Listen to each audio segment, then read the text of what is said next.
Hello, and welcome to the Healing Element Podcast. I am your host, Kai Marie, and I have a very special guest with me tonight. Allison Jones is going to be talking to us all about manifestation. So if you are looking to learn how to manifest not just money, but abundance in your life, then you're definitely going to want to stay tuned for our conversation tonight. So before we jump in and we introduce my guest a little bit more, I want to let you know that you can catch new episodes of the Healing Element Podcast every Tuesday at 8 p.m. Eastern Standard Time right here on the Kai Marie YouTube channel and also on my Facebook page. So with that being said, I want to welcome Allison to the podcast. Welcome. Hey, thanks so much for having me. Yeah, I'm super excited to be here. I feel like I really wanted to get down with your intro music. I was like feeling that song. Like Nice. You try to make it a little upbeat and exciting, so that's good. That's really good. So you can already tell, right, that this is going to be a fun conversation, but not just fun, but also you're going to learn a lot of great information. So with that being said, Allison, I want you to introduce yourself to the audience, because for those that are watching and you're like, who is going to be talking to me about this abundance and manifestation and wanting to know a little bit more about you and your journey, if you could share with us about you, the work that you do, and then we can start to dive into our conversation tonight. Awesome. Okay. So yeah, well, thank you again for having me. It's an honor to be here. So I am, my name's Allison Jones. I am a spiritual life and business coach, an astrologer, a yoga teacher, Reiki practitioner, and essentially I love all things metaphysical, like kind of in the metaphysical arts or metaphysical tools, or whatever you would want to call it. And I really love blending spiritual principles, spiritual tools with business and entrepreneurship. Like that's kind of the sweet spot where I feel very excited. So that is kind of my passion. And do you want me to go further right now into sort of my background and like why, kind of how I am at this point where I am today, or do you not want me to go there? Yeah, probably not yet, right? Okay, we got to save the juicy bits as we start to dive in, because we got to keep you guys wanting to stay for more. But tonight, exactly, right? So tonight we really want to talk about, when we think about abundance, we automatically think about money. And so that is important, right? We do need money to kind of move in our society, but we also want to kind of broaden how we look at abundance. And so Allison is going to help us dive into that a little bit deeper in our conversation tonight. So with saying that, I just want to say really quick how I connected to Allison.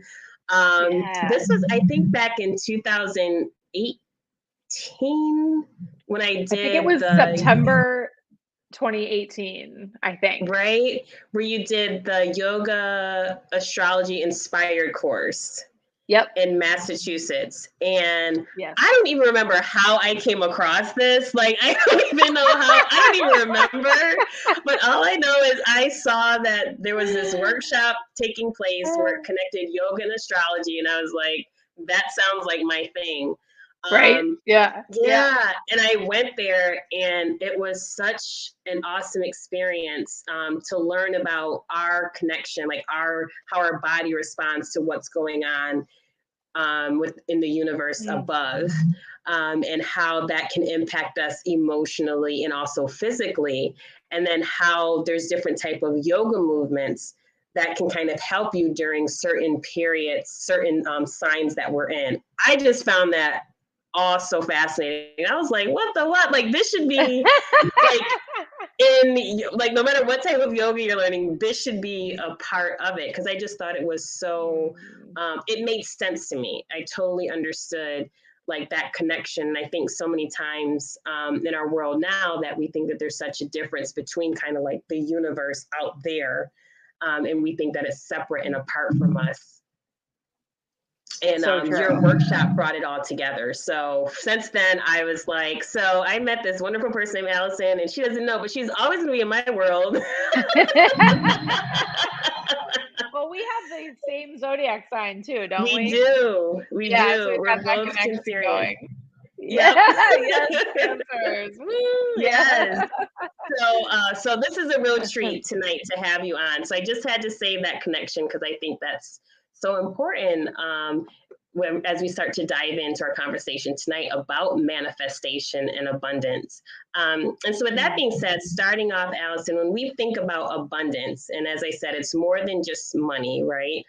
So to you, when you hear people are saying, listen, I want to live an abundance lifestyle, or you're kind of sharing with your clients, and we'll go into more about what the work that you do with your clients. But when you hear that abundance living and lifestyle, what does that mean to you? Yeah, that's such a great question. So at its most basic level, I really believe that abundance is an attitude and a practice. And you can have literally any amount of money in the bank. Like you could have $10,000 in the bank, $100,000 in the bank, $10 million in the bank, and still not even feel abundant, and still be nervous that all of that money is just gonna vanish or something, or that that's the only money you're ever gonna get ever, and you could still be in this like contracted, like freaked out state. So it's like in some ways it's like first and foremost, abundance is an attitude, that believing that your needs are going to be met, believing that you're going to have there's plenty for you, there's plenty for everybody, there's plenty to go around, that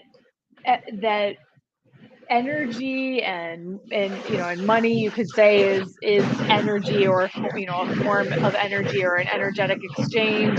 It's always in flow. And so it's like those, when it's in kind of that ebb and flow, and it's in that ebb, part of the cycle, you can start to freak out thinking that it's never going to flow back in, but it will. Like it has to. It's like a law, that ebb and flow. It's just that is sort of like the nature of things. And so I think that in some ways, abundance, or trying to live in that abundant state, is trusting the cycles, trusting the rhythms, and also like viewing things. Do you hear that like vacuum sound, or is it just me? Is it just me? It sounds like there's like aliens on my. Wait a second. The aliens are like, wait, what about abundance? I know, they want to know. Exactly. I don't know if that's here. It went away. It did go away. It did? Okay. Yeah, we're good. Okay. Yeah, we're good. We're what good. I hear is my laptop. I don't know if you hear that. What is it now called? I don't hear anything. You don't hear it? Okay. So it was kind of like a shh, like a loud, like it almost sounded like a airplane engine was on. The aliens. The aliens were landing. Yeah. So, but yeah.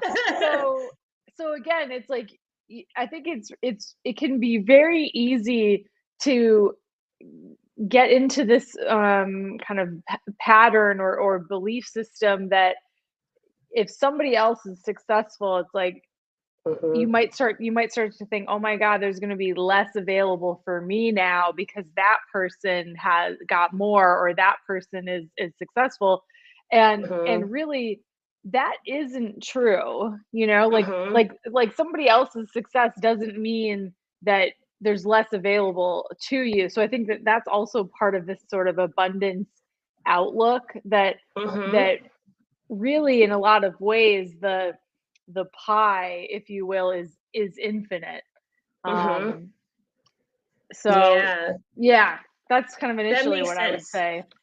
And you know what, when you were talking about kind of your attitude that you have with abundance, and it's funny, I was having a similar conversation last night, and I don't like to use celebrities as examples because I never know what is actually like whatever they're doing in the public eye. I don't know if it's set up for like a book release or a new movie. True. So I kind of stay away from it because I don't know if they're being authentic or if this is part of the machine. And it's like, Exactly. listen, but someone go out there with this. I don't know. Hopefully, this doesn't come out back to bite me. But so there was this, I think this is years ago when Will Smith, now I promise this is not going to be about the Jada and Will saga, but this is another podcast episode, right? It's another podcast episode, communication and relationships. So this was, I think he was on Oprah's show. So this is some years back when she used to have her talk show. And he was saying how when he grew up very poor. And so when he started making money in Hollywood, started to become like an A-list celebrity. Money started coming in, right? So his lifestyle totally changed from where it was before. But he was so afraid that he was going to lose it. So he would keep checking his bank account, or he didn't feel comfortable to kind of begin to change his lifestyle to fit the money that he now had coming in, because he was so afraid at any point it would be gone. And so he was living very kind of in scarcity because he was afraid that something would happen and he would go back to paycheck to paycheck and just living at hard times. So when you're saying kind of like that attitude and that mentality, that also is a part of this abundance living. It's so true, because here you have someone making millions of dollars, but they're afraid that at any point, all this could be taken away from them. And they're literally checking their bank account, making sure that the money's still in there because of fear that they're going to return back to the lifestyle they had previously. Absolutely. Yep, exactly. And that story just sort of reminded me of another little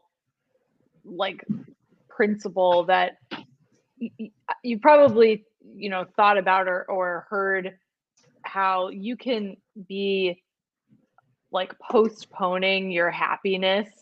How we can kind of go through life and it's like, well, when I meet the right guy, I'll be happy. Or when I get a job that I really want, then I'll finally be happy. Or when I lose 10 pounds, I'll finally be happy. And I think that the same thing applies with abundance. It's when I get 10,000 in my bank account, I will finally be able to relax and trust in the abundance. Or when I get to 100,000 in my bank account, I will finally feel abundant, right? And you can keep sort of chasing that mirage forever. Right. And it's what if you allowed yourself to just feel abundant right now, instead of having to wait for a dollar amount, or with your happiness, waiting until a life event occurs or you get the thing. It's what if you could try to cultivate that feeling right here, right now? What a game changer that would be. Right. Yeah. So true. And so for you, Allison, when did you kind of and you've always kind of studied the philosophy and had that interest in kind of the metaphysics, but was there a shift for you that occurred when you're really begin to say, oh, wait a second, I'm really beginning to understand how my attitude with money and abundance, how that works for things to begin to flow to me? Was there a shift that occurred in your life with your relationship to those things? Yeah. Yes. And such a good question. So, I had been on, let's say, an entrepreneurial journey for the last 12 years or so. And during that time, I had been really trying to figure out, how can I do the things that I am passionate about and make enough money, right? So, so in that time frame, I'm teaching yoga classes, doing astrology readings. I've worked part-time at a yoga studio, offering Reiki sessions, things like that. And sometimes I would have either another part-time job or even at times a full-time job to kind of help basically pay the bills. And it was really from burning myself out so completely, hustling, trying to, basically trying to do the things that I really love and am passionate about, and and make enough money. As I was going along on that journey, I started to read books on manifestation and money mindset and sort of business and entrepreneurship and things like that.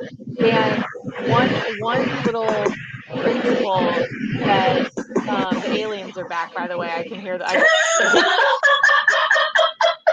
Listen, Allison, they know when you're about to drop some gems. So they're like, is somebody picking this up? Maybe that is what it is. Yeah. So I love it. Yeah. So one principle that I came across that really, really struck me was the concept of how most of us are just trading hours for dollars, right? Like we're trading hours for dollars. You show up, you give an hour of your time, you're performing some kind of service or task or whatever, and then you're getting paid like a certain dollar amount. And something about like the way that when I first came across that principle and the way that it was phrased, it really felt like almost like I'm just kind of prostituting my life for these dollars, like I'm just like just putting in so much sort of like blood, sweat, and tears, and then like I'm getting paid something, but the amount that I was like getting paid in that scenario just actually did not feel like an appropriate energetic exchange. And something about that really started to open my eyes that and I guess I should back up by saying for so much of my life I completely 110% believed that the only way to be quote unquote successful was through hard work. So it was like whoever can outwork you or whoever can outwork the next person, they're going to be the most successful. And that is actually not true. And so, it was kind of when I started to learn about those things that I really saw like, wow, I've been busting my butt working 6 or 7 days a week trying to, make my part-time passions my full-time, thing. And and it just was like, maybe it doesn't have to be like this, or maybe there's another way, or yeah. Yeah, that's so true. No, you are, because I remember when I was, so before the life that I'm in now, like more in the wellness space, I was in the world of politics. And that was very much so. And I had that mentality of gotta work hard. And that's still something I battle with to this day. It's like, gotta work hard, gotta work harder. Like while you're sleeping, somebody else is awake. So like, I gotta get up and and so I remember a colleague of mine, now she's a good friend. She's like, Kai, you need to start learning how to work smarter, not harder. Amen. Like you staying late and you like, why are you doing this? To what end? And so, but that whole thing of like needing to outwork, outpace, because believing that then you'll get whatever the goal is, when clearly you would see other people, not saying that they wouldn't work hard, But as far as pouring everything into whatever project that they have really nothing left for themselves, they weren't doing that, and they were still finding success. Yes. And so that was, and I don't know if anyone who's listening can relate to that. And I love what you're saying, that that doesn't have to be how you live. Absolutely. And it's like, if all you have going for you is the number of hours that you work, you're going to hit a ceiling pretty fast, right? I mean, there's only so many hours, like in a week or in a day, that somebody can work without collapsing. And so so it's like, really, when somebody is paid for something, they're not actually paid for the hour. Like they're they're not really being paid for the hour. They're being paid for the perceived value of whatever took place, and if you're offering something of value, then you can start to sort of get away from this whole time constraint thing. Because if you're offering something of value, then in some ways it doesn't matter how many hours it was, right? Or how many hours it took. So then you can kind of get away from that model of like trading hours for dollars, hours for dollars, hours for dollars, which really just feels like you're literally trading your life for an hourly wage. And it's like, oh my God. Soul sucking.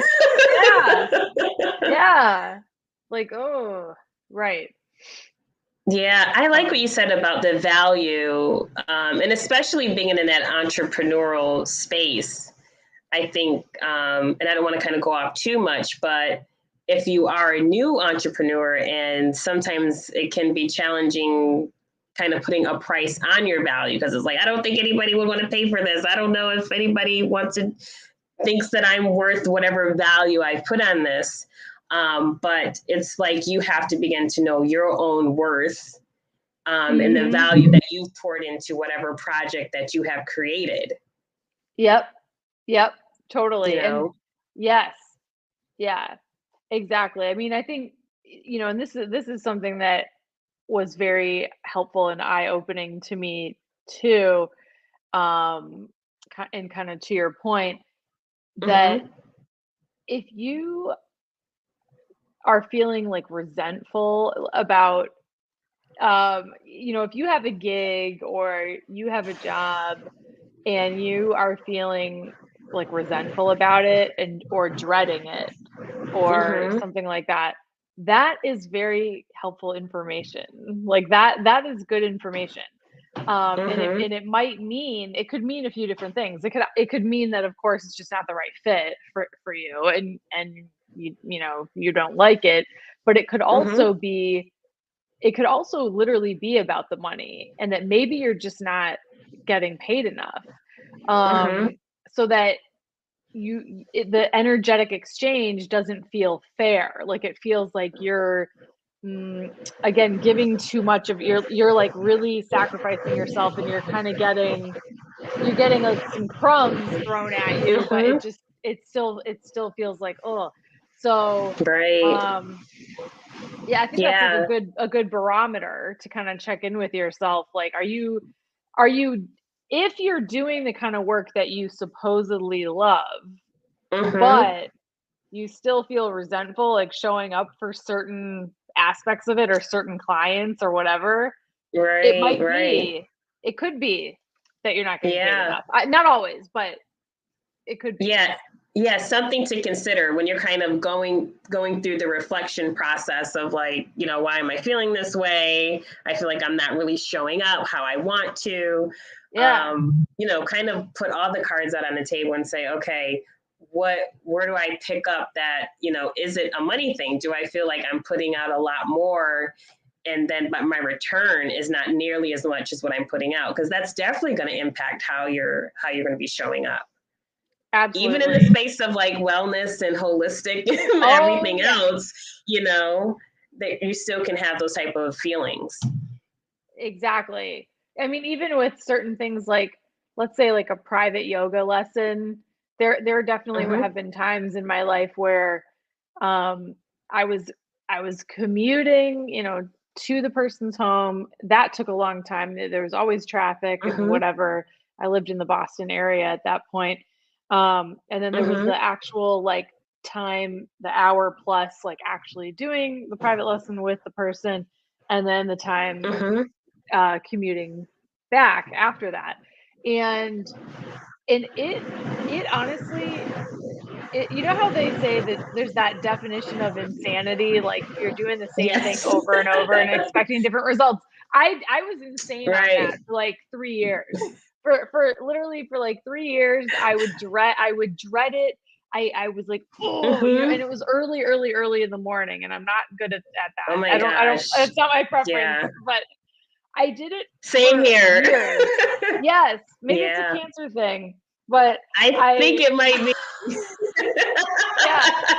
So I did that for years, and it was always like I had to like, you know, like whip myself to get out the door and like and to go do this. Mm-hmm. And Mm-hmm.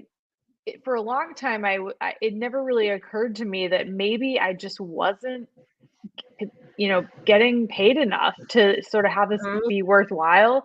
But then Mm-hmm. when I finally put the kind of question to myself, like, if they were paying me like $10,000 a session, oh my God, Mm-hmm. I'd be early. I would be early with, I would come with like muffins. I would be like, let's do this, right? Like, I mean, so it's like sometimes it is I about the have baked money. your favorite muffins. I would be like, I'll come to you every day of the week. Let's do this. Yeah, like, yeah.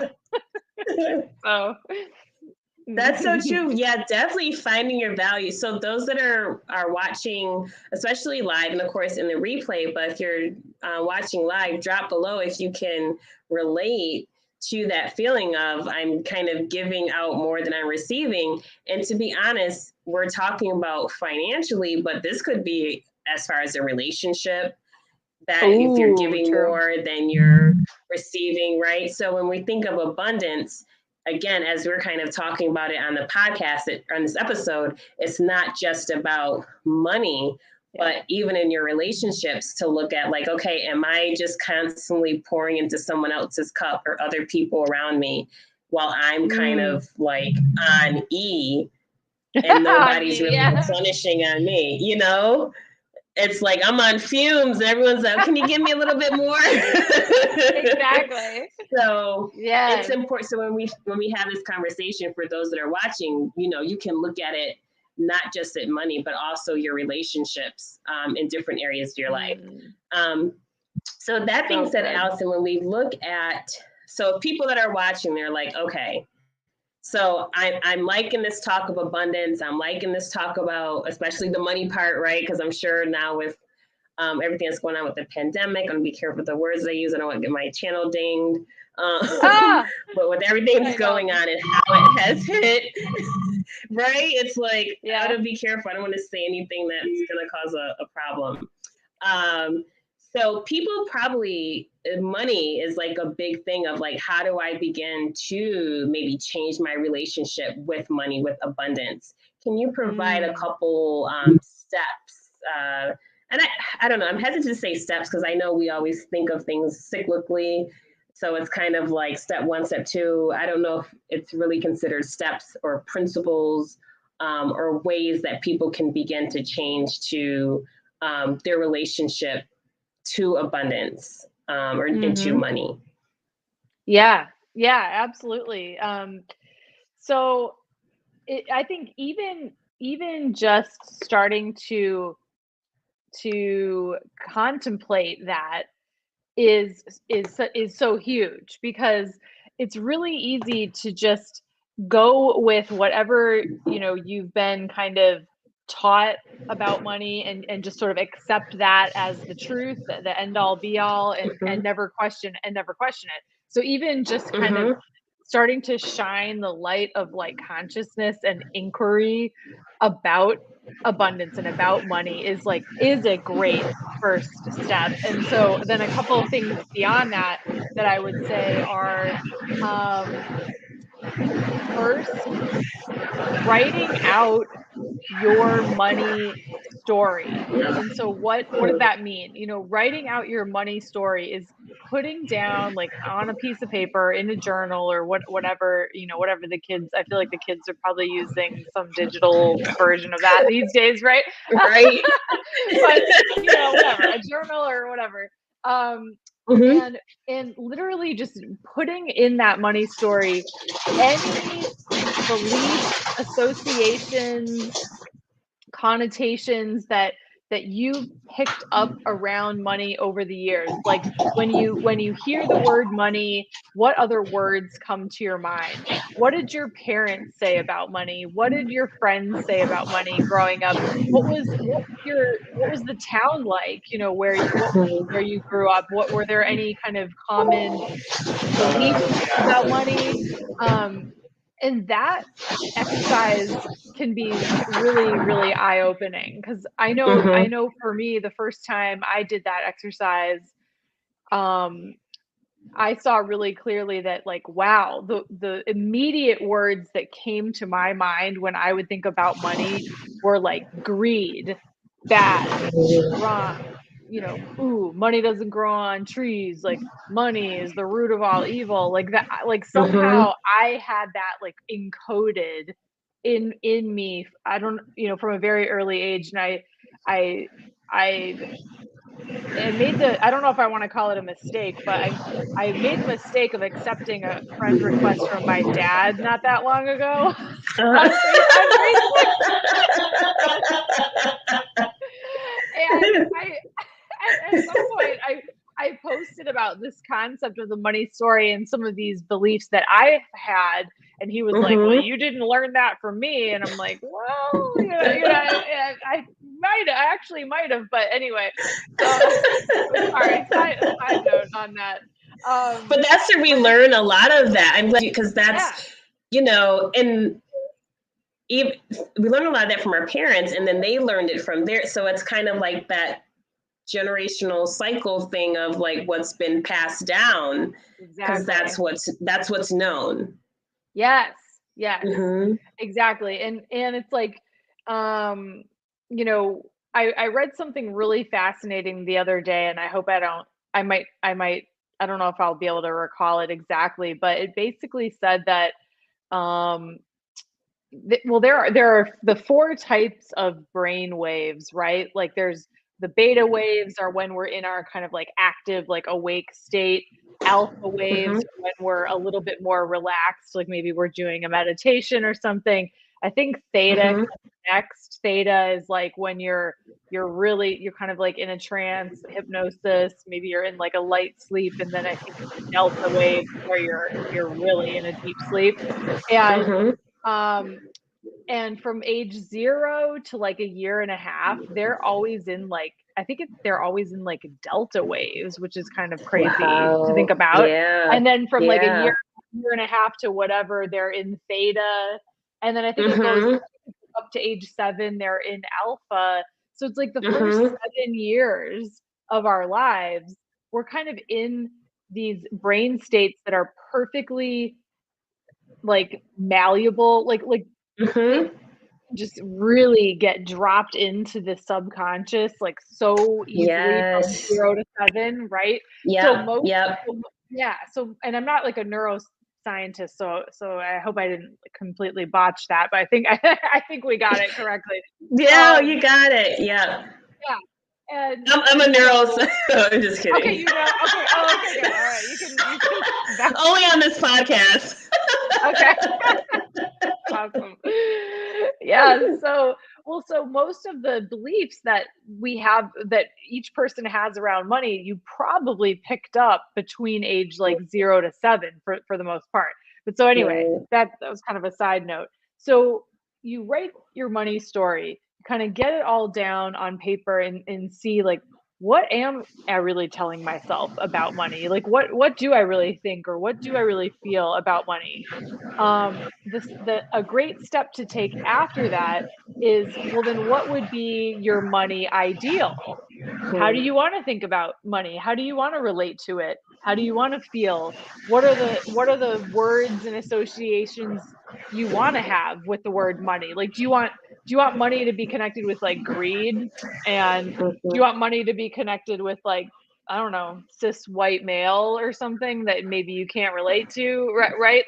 Like if you start to pair money with freedom, or money with opportunity, or money and the word abundance, even, it's like you can sort of create these more beneficial and positive associations with it, like within your brain and heart. Um and then something beyond, you've got the money story, then the money ideal, then another aspect is, if you really start to think about money like it's a human, like it's another relationship that you're in, like this, how you might, work on and think about your relationship with your husband or your wife or your significant other, or a relationship with a friend or a parent or whatever. Then if you think about money as a person that you're in a relationship with, that starts to be quite eye-opening for Yeah. some people, because I know for a long time I was one of those people who said things like, I don't really care about money. Like, I don't like, whatever. It's not important to me. Money's just a blah, blah, blah, like and imagine if you said that about like your husband, like, Right. I don't really, I could take it or Right. leave it, like, whatever. Yeah. It's not that important to me, and right? Like, so Yeah. that stuff matters, and and Right. and Right. and can really start to shift how you're experiencing like your money and your abundance and all of that. Um, Mhm. it Yeah, and you know, I know for me, it was pretty revolutionary to kind of sort of finally admit to myself, like, well, maybe I do want to have a little bit of money, you know, Mhm. like maybe it is kind of important. Like, Right. maybe I would want some money, and Uh-huh. I also will say, I think that how you how you view money is very similar to how you view pleasure, and like Mhm. your ability to sort of receive Mhm. pleasure or not. Mhm. And it even kind of comes down to like a tiny example of, what do you do when someone gives you a compliment, right? If you're like, no, no, no, no, no, Mhm. you are, or like, you immediately deflect the Mhm. compliment, or you immediately kind of challenge it, or play it down. I think that kind of relationship can be mirrored in your relationship with money too. Like, no, no, no, like, oh, you just paid me. Oh, no, no, no, no, no. Yeah, Right. yeah, Yeah, that and then makes you can total kind of block sense. it. Yeah, Mhm. yeah, That makes looking at money as a relationship, and yes. how are you going to nurture that relationship?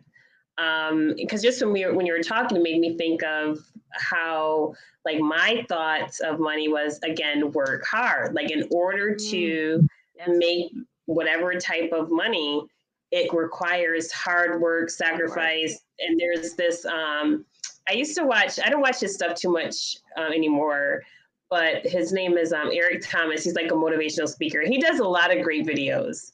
That's And awesome. so he really gets you like worked up. When you're like feeling down, you start Yes. listening to him, he starts yelling and everything. And you're like, yes, I can do anything. And so Awesome. he has this thing where he's saying, like, there's no time to sleep, and I know he means you have to get your rest, but there is this thought of like, you need to always be on the grind Always. Right. to Uh-huh. reach a certain type of economic level. But if that's your mindset, that's kind of like the energy that you're putting out.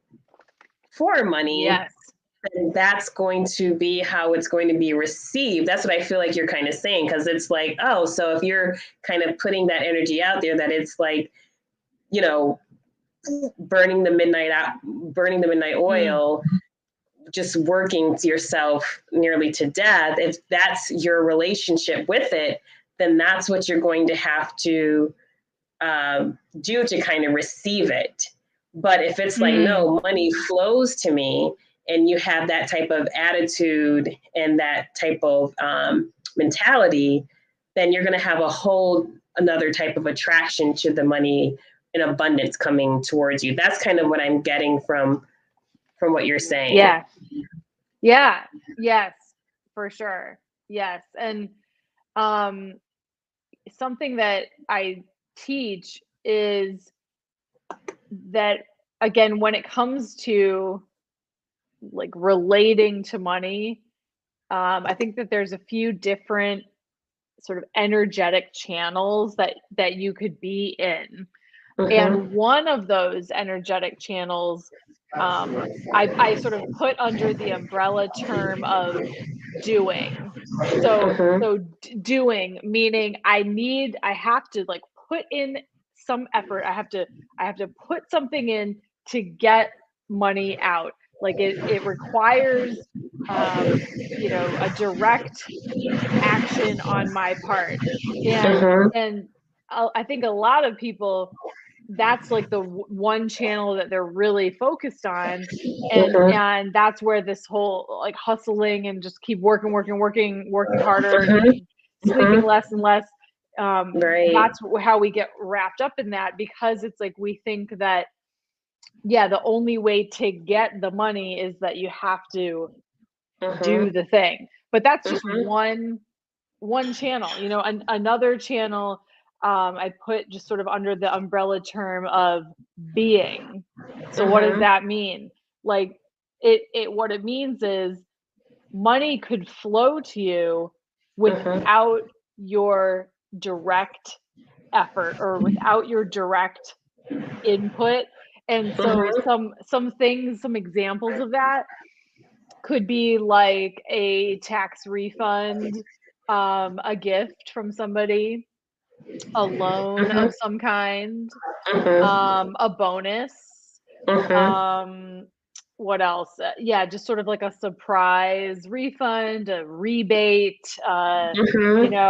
It's like you didn't have to trade X amount of hours of your life to get that money, right? It came some other way. And it really is like a thing. And I know that, again, the like neuroscience people of the world would be able to tell us like the exact, there's like a word for this and I forget what it is, but when you're focusing on something, you start to see it more, right? Like if you're in the market to buy a new car and you're kind of starting you're starting to focus on a Tesla, right? You're gonna be like, damn, there's so many Teslas in my neighborhood. Like you're like in my town, like you're gonna see that everywhere now.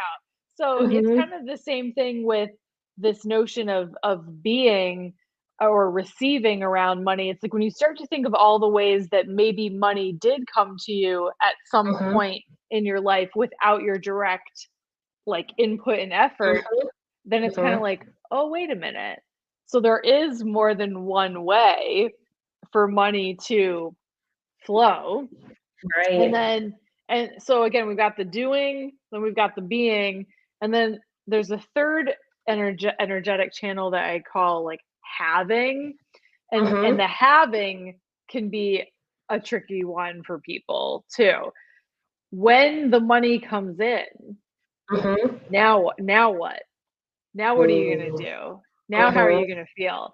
So the money could come in, and you might, on one end of the spectrum, you might go, oh my God, like the Will Smith example, oh my God, this might be my only shot.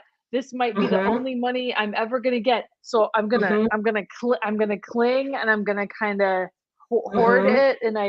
I don't want to touch it because I'm so afraid it's going to vanish. Like that's sort of one extreme. The other extreme is the money comes in and you're just like, yeah, you know, right. I've been waiting for you.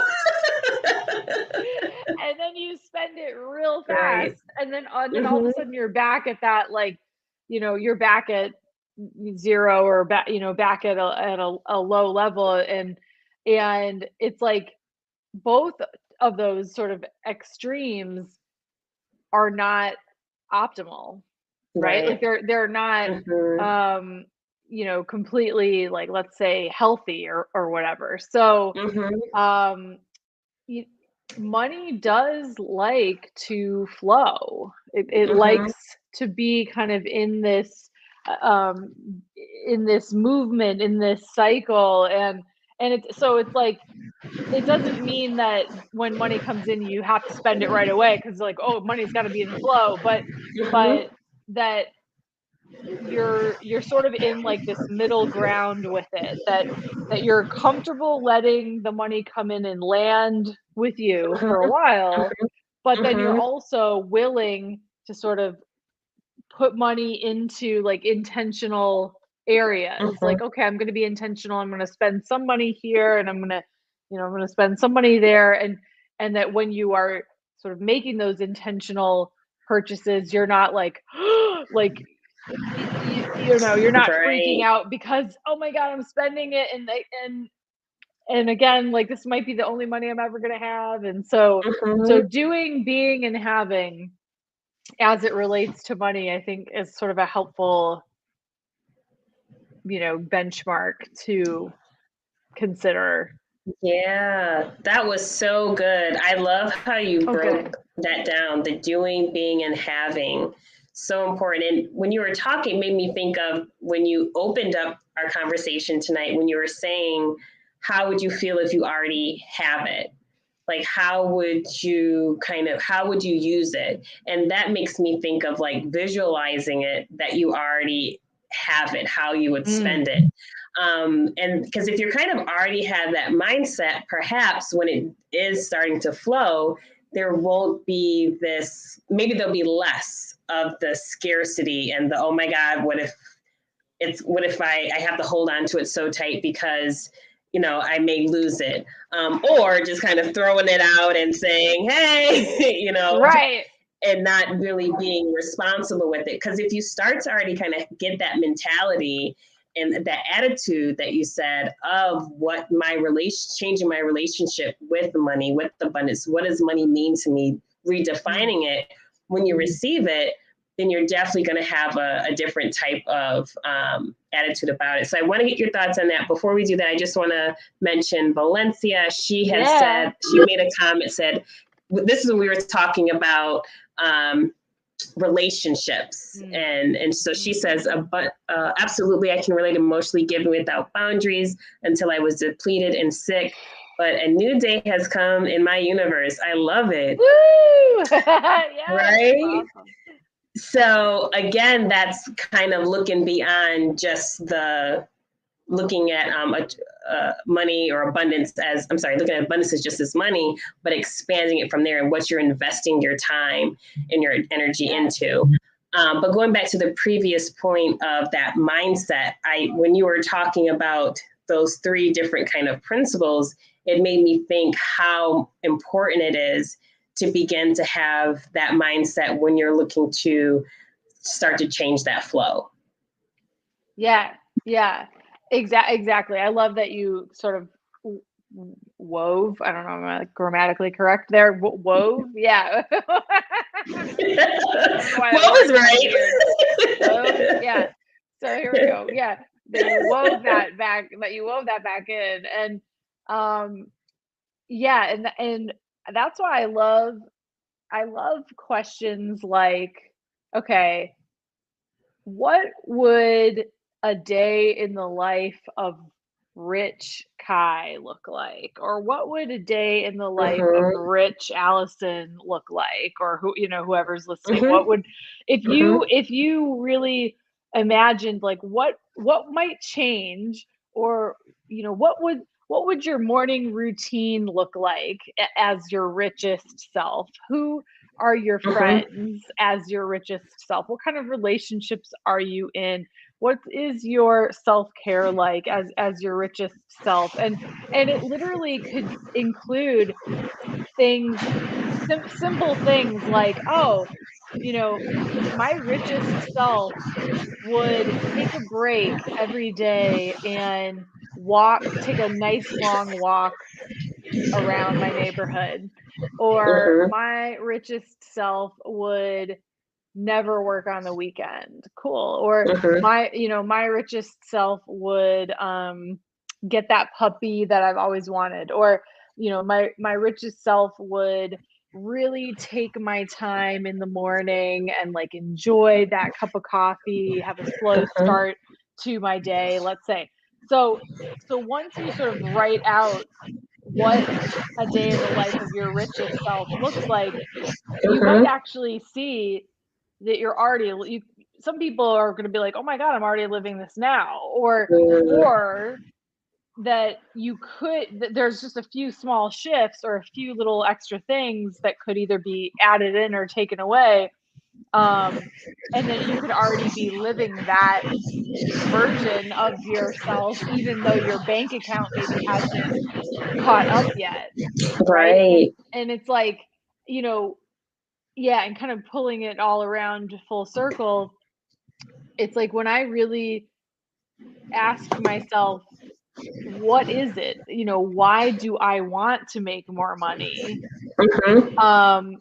One of the reasons was because I am sick of working 7 freaking days a week. Like I just want to have more money so I can actually enjoy my life, so that I can actually have downtime and have quality time with like my loved ones, and and so some of those things are possible like right now for some of us, for a lot of us. Like there are some of those little things that you could sprinkle in right now, and that would, again, give rise to that feeling of like inner and outer abundance, even if your bank account, like I said, it hasn't gone up yet. Yeah, good. That makes so much sense, because I think when you start to look at it from that way, it also frees up the possibilities. Then the pressure of looking at everything in one way through one lens, you start to say, wow, I'm already living this way. And it's very similar to if I had this life, if my bank account was a certain amount.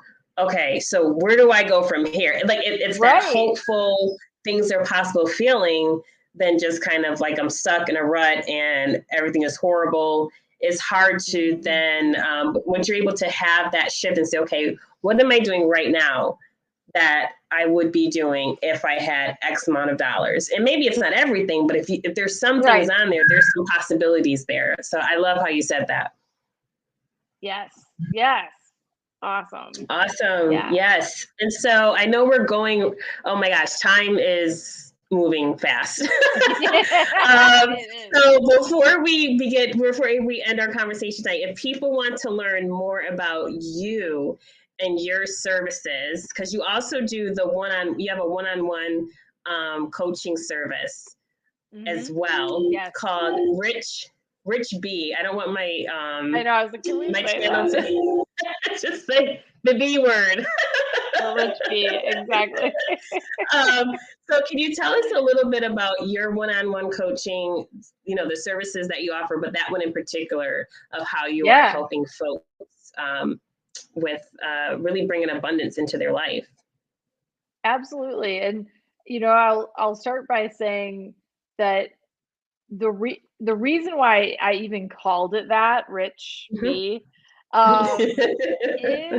is on purpose, because I know so many people, and myself included, for so long really really did believe that, to have a certain amount of money is just going to immediately make you an a-hole. It's going to make you not a good person, and which is not true. But that is something that I really struggled with and felt for a long time. And again, it kind of goes back to like your money beliefs and associations. And it's like, if you've associated money with things like greed or being a jerk or being an a-hole or whatever, then you probably aren't receiving and bringing in all that much of it, because why would you want to be a jerk, right? Like why would you want to, if having money is going to mean that you're an a-hole, you probably don't want to be an a-hole. So then in a roundabout way, you might be kind of blocking money from coming in. So anyway, I just wanted to say that that's like part of the reason why I even called it that. And so so essentially it is a individual coaching program, and it can involve more than just things like your money mindset and manifestation.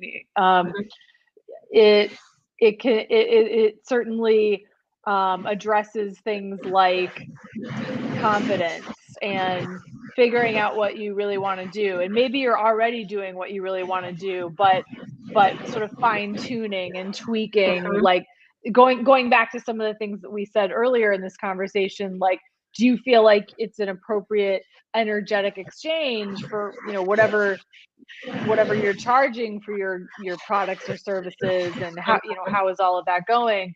And what else? So within my one-on work with clients, we blend some spiritual practices with some more like straight-laced, you might call it, business strategy. And it just sort of, it's always customized, and it can be a little bit different from person to person, but I will include things like meditation, tapping, hypnosis, guided visualization, astrology, maybe working with the chakras and energetics, shadow work, some things like that. And then again, depending on the person, maybe we are doing things like looking at how they're selling their goods and services, like how are they packaging their offers, or what is their marketing strategy, how are they showing up on social media, if at all. And so with some people, we might go a little more in that direction if that's sort of what they want to focus on. But then with other people, we go in more of the like emotional and energetic direction, because maybe they do have like a good strategy and systems in place, but it's really like a lack of confidence, or again, those kind of money beliefs that need to sort of get teased out and brought into the light, and then kind of healed and whatnot. So yeah, so I mean, I love it. I really feel like both kind of sides of the coin are so important. I think that there's definitely a time and a place for like strategic, strategy and things like that. And then there's certainly a time and place for more of a spiritual, psycho, emotional, deep dive. Yeah. So no, that's awesome. That's awesome. And if people want to learn more about the services that you offer, Allison, what's the best way for them to contact you? So they could go to my website, which is my full name. So it has my middle name in there too. So it's AllisonChamberlainJones.com. And that is also my name on Facebook and Instagram, just Allison Chamberlain Jones. So they could go to my website, or they could follow me on either of those social media channels. my email address is on my website. If somebody just prefers to know what that is, it's allison683@gmail.com. And anyone who is seriously interested in coaching, typically what I do is I'll send them a few questions, like a little questionnaire to answer, and then we'll set up like a free discovery call just to sort of explore if it's a good fit or not. Yeah. Okay, awesome. So no, I think that's so I love everything that we said tonight. I love everything that we said tonight. I'm on the road tonight. Yeah. So it's a little different setup. I know. But I enjoyed our conversation, and also having that discovery call, having that initial conversation to really explore and see, like, is this the fit? Is this what you need?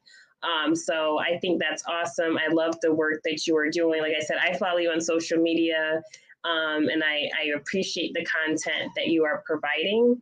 And all of your information that you just laid out, whether it's the social media, your website, all of that, it can be found in the description box of this video. So if you're watching via YouTube or on Facebook, you can find all of your website and everything there. So that way people can definitely connect with you.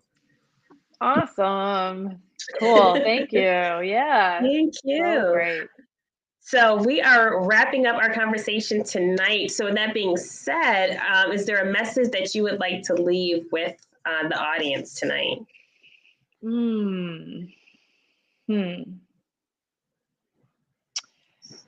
I think the message would be something like, you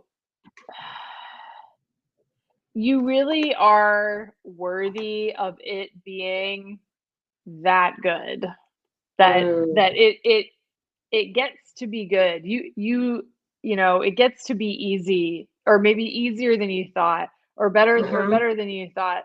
And that your hard work and hustle and your like level of like productivity is not indicative of your worth as a human being.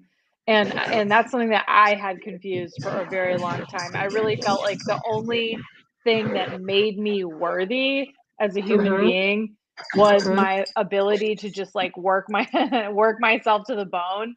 And that is such a sad thing. I think a lot of people are like caught up in, and it's like, no, your worth is just inherent. Like, you are an inherently worthy human being, and you don't have to work like 80 hours a week to prove it, Right. Right. And so I would say that your worth and your level of productivity, like those are not the same thing. And again, that it probably could be a lot easier and a lot better than you think. And you are absolutely worth that and for sure deserve that. So, right. Yeah. Awesome message. Wonderful conversation. We even had a little visitor stop by. A furry friend. Yes. Furry friend stopping by. So thank you so much, Allison, for coming on the podcast. It was such a pleasure to have you. And I think that this was a great conversation, especially during the times that we're living in right now, where it does feel like we're living in scarcity and it feels like there's not abundance. And so to have this conversation, to let people know, like, no, there is abundance and you can still live the life that you deserve, that you desire. I think that this is a timely conversation that we had. So thank you so much for coming on the podcast. Thank you so much for having me. Yeah, it was super, super fun. And I really enjoyed our conversation too. And I hope anyone listening got something helpful out of it. So thank you. I'm sure. So thank you everyone who has watched us live. We appreciate you for joining us, and be sure to join me next Tuesday right here at 8 p.m. Eastern Standard Time on the Healing Element podcast. I hope you guys have a great night, and I will talk to you all soon.